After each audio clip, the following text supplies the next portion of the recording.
Halo semuanya, perkenalkan nama saya Octavia Angela Sirait dengan NIM 2403060055 dari Prodi Peternakan Fakultas Pertanian Universitas Sumatera Utara.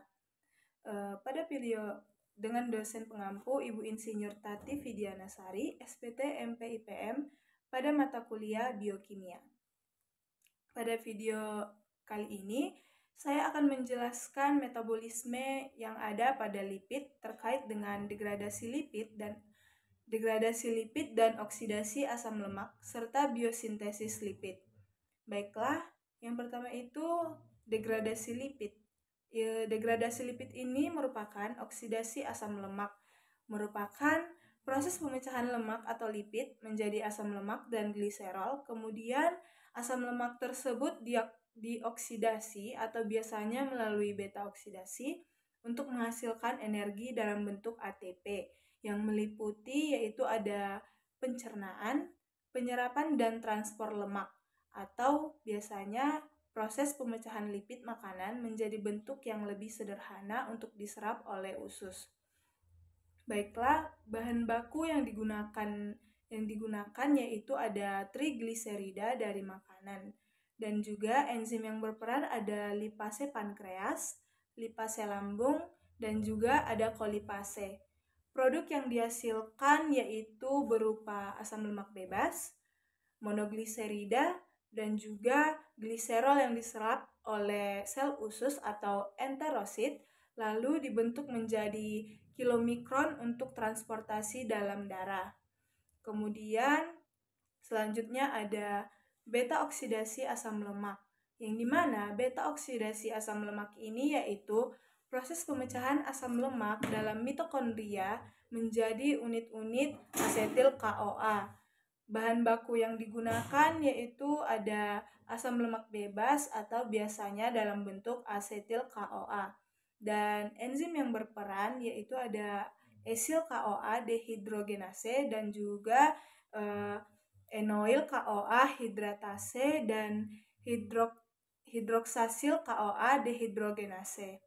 Hasil dari produknya yaitu ada asetil CoA, FADH2 dan NADH atau biasanya digunakan dalam siklus Krebs dalam rantai transport elektron.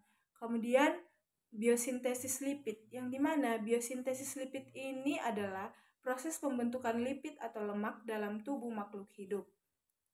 Lipid mencakup berbagai jenis molekul seperti asam lemak,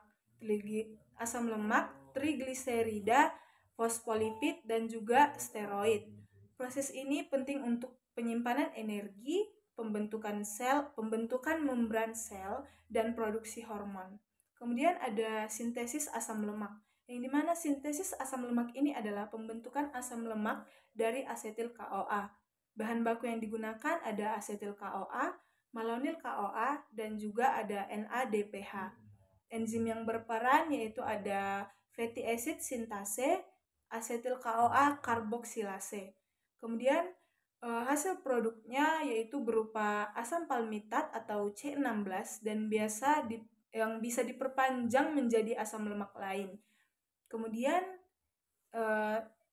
Kemudian di sini saya akan membahas tentang sintesis triasilgliserol, yaitu pembentukan lemak netral dari gliserol dan asam lemak.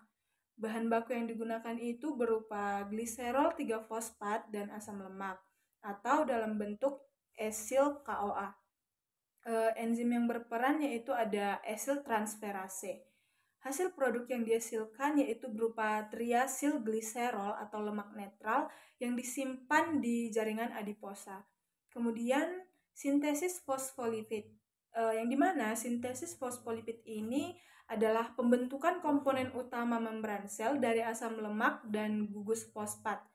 Bahan baku yang digunakan yaitu berupa gliserol 3-fosfat, asam lemak, dan senyawa polar. Contohnya itu adalah kolin.